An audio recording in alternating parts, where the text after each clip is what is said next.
작가의 말, 문학의 큰 바다를 바라보며 문단에 발을 들여놓은 지 근 40년 세월이 흘러간다.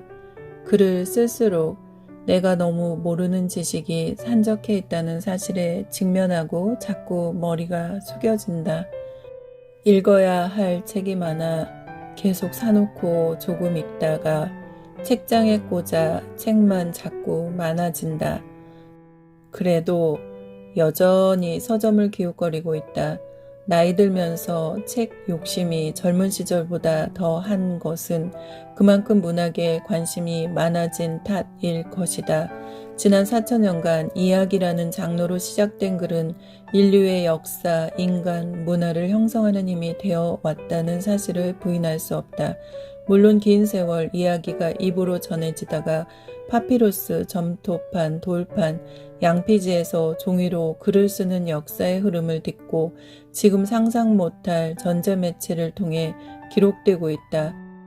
종이와 인쇄술의 발달, 이제는 온라인 매체를 타고 엄청난 속도로 글은 이 세상을 변화시키고 있다. 미약한 내 힘으로 감당하기 어려운 문학의 큰 바다를 바라보며 8번째 소설집을 내놓는다.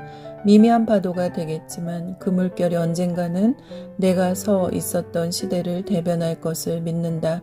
그간 월간 문학, 펜 문학, 한국 소설, 크리스천 문학나무 등에 발표했던 단편 10편은 중량감 있는 삶의 무게를 다루려고 나름대로 심혈을 기울였다.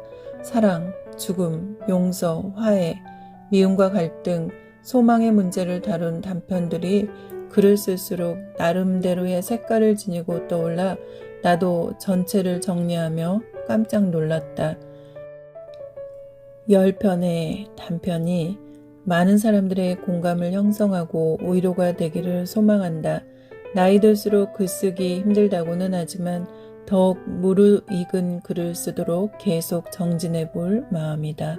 2020년 코로나19로 법석인 2월 신촌서재에서 이건숙.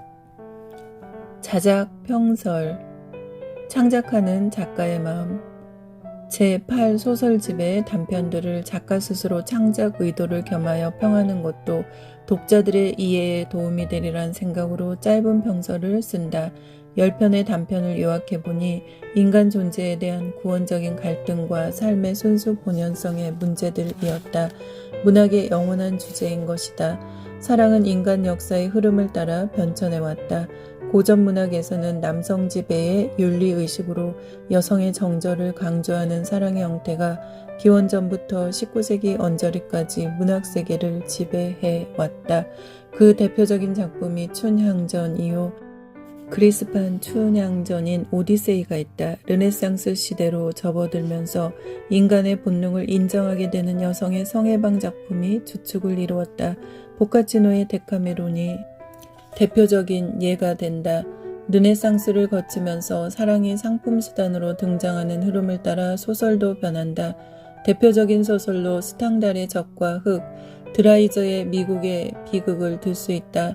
드라이저의 소설은 젊은이의 양질한 제목을 달고 영화화되어 인기를 끌은 적이 있다. 그 시절 또 다른 널리 알려진 소설로는 괴테의 젊은 베르테르의 슬픔도 있다. 이 소설들은 그 시대의 사랑을 대표하는 작품으로 성이 출세욕과 애욕의 상품이 된 주제를 다루었다. 연이어 존재와 생명의 욕구로서의 사랑을 그린 채틀리 부인의 사랑은 역사의 변천을 따라 써진 소설이다. 그런 사랑이 후기 산업사회에 이르러서는 성윤리가 변모하여 일상화되면서 점점 타성적인 사랑의 흐름으로 접어들었다.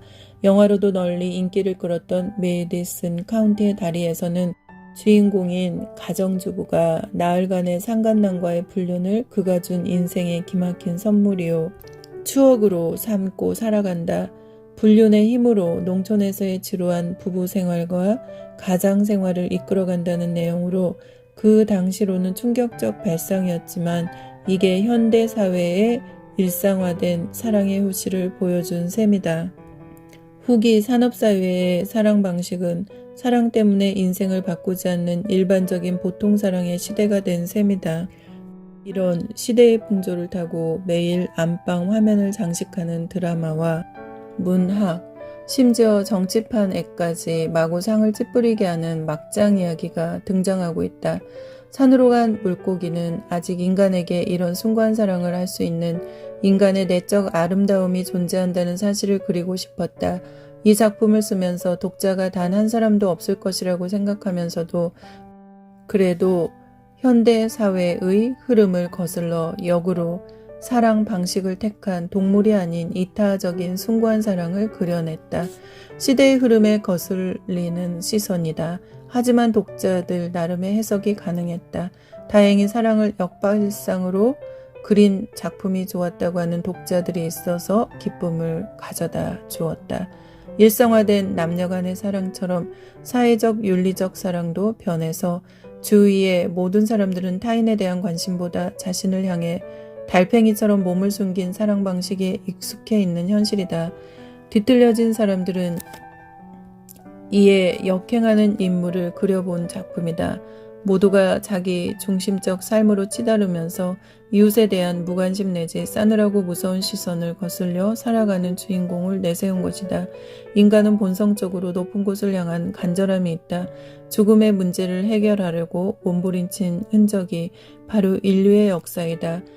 길가메시 서사시는 지금부터 약 4천여 년 전에 기록한 서사시로 고대 근동 우루크 왕인 길가메시란 영웅의 이야기다. 인류 최초의 신화 길가메시 서사시는 영생을 탐구하는 것으로 끝을 맺고 있다. 좀 더 밝은 곳, 좀 더 평화롭고 행복하며 질병이 없고 거룩한 곳을 향한 몸부림이 동물과 달리 인간 본능에 숨어 있다는 뜻이다. 인간이 존재한 순간부터 죽음의 문제는 문학의 심오한 주제인 셈이다. 세상에서 가장 아름다운 구멍은 남편과 외동딸이 죽어 구멍 속에 넣어 묻어버린 뒤에 구멍 공포증에서 벗어나서 진짜 아름다운 구멍인 영생의 장소인 천국을 갈망하는 인간의 갈구를 그린 것이다. 현대 가정의 급격한 변화 속에 자녀 양육 방식도 세대차가 심한 현 사회의 한 가정을 다룬 인형의 집도 현실을 탈피하고 높은 곳, 밝은 곳을 향한 갈망이 주제로 깔려있음을 상기하며 읽을 작품이다. 삶 속에서 체험하여 인생의 길을 방해하는 미움과 갈등의 병든 심리를 다룬 작품으로는 깃불에 검은 점이 있는 여자와 살라면 살지요 등이다. 미움으로 일그러진 마음이 무의식에 숨어 있다가 치열하게 얼굴을 내밀기도 하고 복수로 가득 차서 치를 떨다가 용서를 한 뒤에 밀려오는 평안을 독자들도 느낄 것이다. 아브라함의 후예와 돌에 맞아 죽을 뻔한 장로는 인생길에 밀어닥친 무서운 고난과 고통의 시대를 인내와 사랑으로 통과하여 승리한 주인공의 삶을 주제로 삼았다. 인간에게는 누구나 고해인 인생길에 이런 고난의 길을 통과해야만 하는 일이 의뢰있기 마련이다. 더러는 낭떠러지로 떨어져 무서운 지옥의 구렁텅이에서 빠져나오지 못하고 허우적이지만 승리하는 빛난 생을 지닌 분들도 있다. 우의 두 작품은 병든 자식이란 십자가를 메고 꿋꿋하게 살아가는 어머니 그리고 자식과 가정을 등질 수밖에 없었던 한많은 한 여인의 삶을 승리로 이끈 주제를 다루었다. 갓난아기의 헝겊신과 밭꽃 여인은 어린 시절 받은 깊은 상처 치유를 풀어보았다. 결국 삶에서 받은 깊은 상흔은 자신이 치유의 길을 찾아야 되고 그런 길을 걸어야 한다. 유아기 때 받은 유리조각 같은 상처가 성인이 되어도 치유되지 않고 방황하는 젊은이의 삶과 두 여인의 상흔이 치료되는 과정을 다룬 단편이다. 유튜브에 뜨는 세상의 모든 궁금한 이야기나 커피앤톡에 들어가면 독자들이 직접 써서 올린 사연으로 자신들이 몸소 겪은 다양한 인생 이야기를 들을 수 있다. 가끔 그걸 들으면서 내가 쓰는 문학이란 장르와 그 차이점이 무엇인가 곰곰이 생각해 보았다. 소설도 이야기이다. 그러나 거기엔 문학성이 있고 재미도 있어야 한다. 또한 상징성도 깔려 두고두고 비슷한 인생길에 문득 떠오르는 귀중한 나침판이 되어야 한다. 아무쪼록 여기에 수록된 단편들을 재미있게 읽고 인생길의 난관에 부딪힐 적에 길잡이가 되기를 바란다.